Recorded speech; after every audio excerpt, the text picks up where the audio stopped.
નમસ્કાર, જોઈ રહ્યા છો પડકાર ન્યૂઝ। વડનગર ઉણાદ બસ સ્ટેશન નજીક ફોર્ચ્યુનર અને બાઇક વચ્ચે ગમખ્વાર અકસ્માત, બાઇક ચાલકને ગંભીર ઇજા, સિવિલ હોસ્પિટલમાં દર્દી સગા સંબંધીઓએ હોબાળો કર્યો હતો। વડનગર તારીખ 24 સપ્ટેમ્બર વડનગર તાલુકાના ઉણાદ ગામ પાસે આવેલ બસ સ્ટેશન નજીક આજે ગમખ્વાર રોડ અકસ્માત સર્જાયો છે। મળતી માહિતી મુજબ ઈડર તરફથી સ્પીડમાં આવી રહેલી ફોર્ચ્યુનર ગાડી અને ઉણાદ તરફથી બસ સ્ટેશન તરફ જઈ રહેલા બાઇક વચ્ચે સીધી ટક્કર થઈ હતી। આ ભયાનક અકસ્માતમાં બાઇક ચાલકને ગંભીર ઇજાઓ પહોંચી હતી। દર્દદાયક બનાવ દુર્ઘટના પછી તાત્કાલિકપણે ઇજાગ્રસ્તને વડનગર સિવિલ હોસ્પિટલ ખસેડવામાં આવ્યો હતો। જોકે હોસ્પિટલ પહોંચ્યા બાદ તેની સારવારમાં ઘાટો અનુભવ્યો હતો।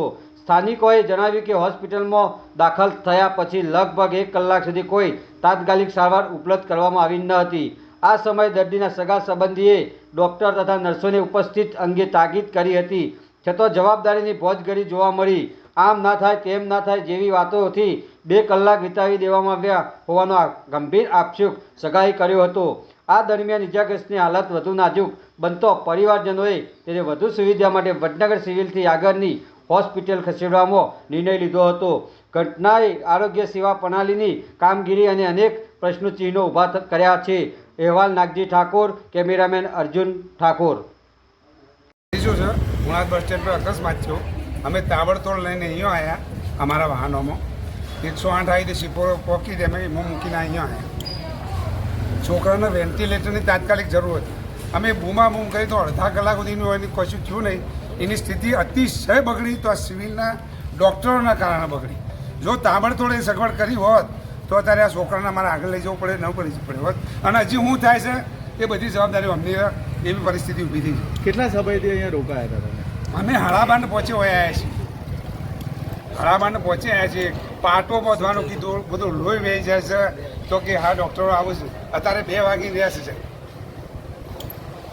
ઘટના શું બની હતી તમારા? ઘટના ઉણાદમાં અકસ્માત થયો હતો મારા ભત્રીજાને। એને લઈને અમે અહીંયા આવતા હતા અને આગળ કીધું મેં 108 પોકેટ એમાં મૂકીને આવ્યા એટલે અમે પોતે કહીએ છીએ કે અમને વેન્ટિલેટરની જરૂર છે। એનો શ્વાસોશ્વાસ આમ ધબકતો હતો, આટલો ઊંચો હતો તકલીફ છે અને બધા મશીનને અમને બોલાવીએ એટલે ઓર્થોપેડિક ડૉક્ટર પહેલાં તો હાજર અહીંયા નહોતા, એમને ફોન કરી બોલાયા છે અને બોલાયા છે કે નહીં તો અમે શું ઓળખીએ છીએ કઈ ઓર્થોપેડિક હતા કે ચિયા ડૉક્ટર હતા અમે કોઈ ઓળખતા નહીં સાહેબ। પછી ગાડીમાં મૂક્યું બહાર લઈ જવા માટે તો પેલી બેન અંદર બેઠી છે કે મને ભરાવતા આવડતું નહીં। બીજા ભાઈને મોંથી પકડી આવ્યા તો કે મને નહીં આવડતું, ડૉક્ટરને બોલાવો। બીજી 10 મિનિટ હોય બગાડી તાણ તો ગાડી અમારી 108 ઉપડી પાછી આગળ લઈ જવા માટે। અત્યારે ક્યાં લઈ જવામાં? અત્યારે એમને કીધું કે લાયન્સમાં ન્યુરો સર્જન હોય તો ત્યાં લઈ જાઓ, તે લાયન્સમાં લઈ જાય છે। કોઈ જવાબદાર ડૉક્ટર હાજર નહીં। બોલો। ભાઈ ચૌધરી છે, મારો ભાણો છે અને હું આજે એજ માતાજી બેઠેલો હતો। અહીંયા નવરાત્રિ ચાલે છે તો મારા ઉપર ફોન આવ્યો કે ભાઈ તાત્કાલિક અહીંયા સિવિલમાં કોણાને એક્સિડન્ટ થયું છે અને ઓનાથી લાઈવ પણ દીધો છે, પણ જો એવી વ્યવસ્થા સિવિલમાં મળતી નથી તો તમે તાત્કાલિક મામાં કંઈક કરો। મેં સીધો અંકિત પટેલ સાહેબ ન્યુરોસર્જન છે જે લાયન્સમાંથી એમને ઓલરેડી ફોન કરી ચૂકેલો। એના પછી અહીંયા પૂછ્યું છે તો પછી જ્યારે એકબીજાના ઉપર નોખે છે કે ભાઈ અમારે પણ વેન્ટિલેટરવાળી ગાડી આવે છે, એની ઉપર અમે ડૉક્ટરને વાત કરી છે, પણ કોઈ સાચું વ્યક્તિ કે સાચો જવાબ આપી શક્યું નથી। અને જ્યારે અમે આવીને પૂછ્યું કે ભાઈ કન્ડિશન શું છે તો કે ઉપર જ આગળ જોઈએ તારે ખબર પડે। ત્યારે 1 કલાકથી ઉપરનો સમય બગાડ્યો છે। એમ્બ્યુલન્સની વ્યવસ્થા માગીએ તો એમ્બ્યુલન્સની વ્યવસ્થા પણ નહીં મળે, બરાબર। જ્યારે પણ અમારે કોઈ બી કંઈક બનશે તો મારા પોણાને 1 કલાક લેટ પડ્યો છે તો ટોટલ જવાબદાર હોસ્પિટલના જે બી રહેશે કે જ્યારથી એન્ટ્રી કરી તે અત્યાર સુધીમાં તે જિમ્મેદાર પોતે રહેશે, બરાબર। બાકી મારે જે રિપોર્ટ આવે એના ઉપર હું આગળ ચાલવાનો છું।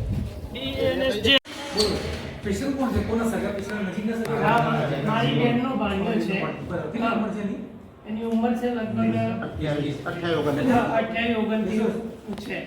હવે એને એક્સિડન્ટ થયો છે, એને અમે ઇમરજન્સી અમારી ગાડીમાં અહીંયા ટ્રીટમેન્ટ માટે લાવ્યા છીએ। એને વેલ્ટીની જરૂર છે। અહીંયા આવીને અમે હોસ્પિટલના સ્ટાફને કગરીએ છીએ આ બાળકને વેલ્ટીની જરૂર છે, આપો। વેલ્ટી કોઈ ટાઈમસર લગાવી, અડધો કલાક અહીંયા આવ્યા પછી ટેબલ, અડધો કલાક પછી અમને વેન્ટિલેશન મળ્યું અને એમાં બી વેન્ટિલેશન મળવા પછી બી તમારા બીપી ઇન્સ્ટ્રુમેન્ટ જે લગાવવાના, ચેકઅપ કરવાના, પલ્સ ઇન્સ્ટ્રુમેન્ટ બધા જ ટોટલી 6 ઇન્સ્ટ્રુમેન્ટ લગાયા, 6 ઇન્સ્ટ્રુમેન્ટ ઈ બંધ છે. 7મા નંબરનું ઇન્સ્ટ્રુમેન્ટ સ્ટાર્ટ થયું, એના પછી લગાયા પછી ડોક્ટર ખુદ અમને કહે છે કે ભાઈ તકલીફ વધારે છે, મગજની તકલીફ વધારે છે, બાળકને આગળ લઈ જવું પડશે.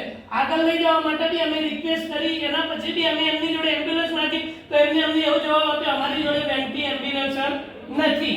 બરાબર, અમે 108 ને ટ્રાય કરીએ છીએ, મંગાવીએ છીએ, 108 બી આવી.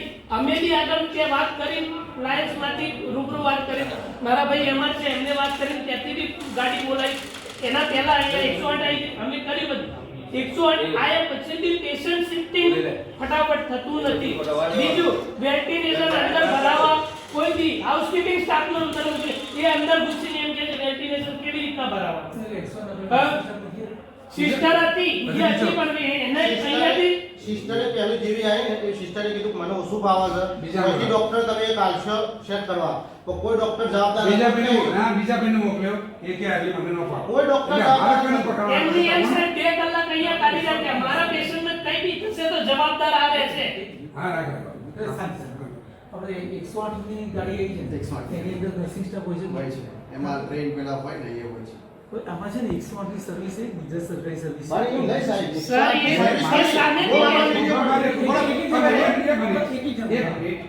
શું 108 ની ગાડી આવી એટલે આપણી સાથે આપણી ફરજ પૂરી થઈ?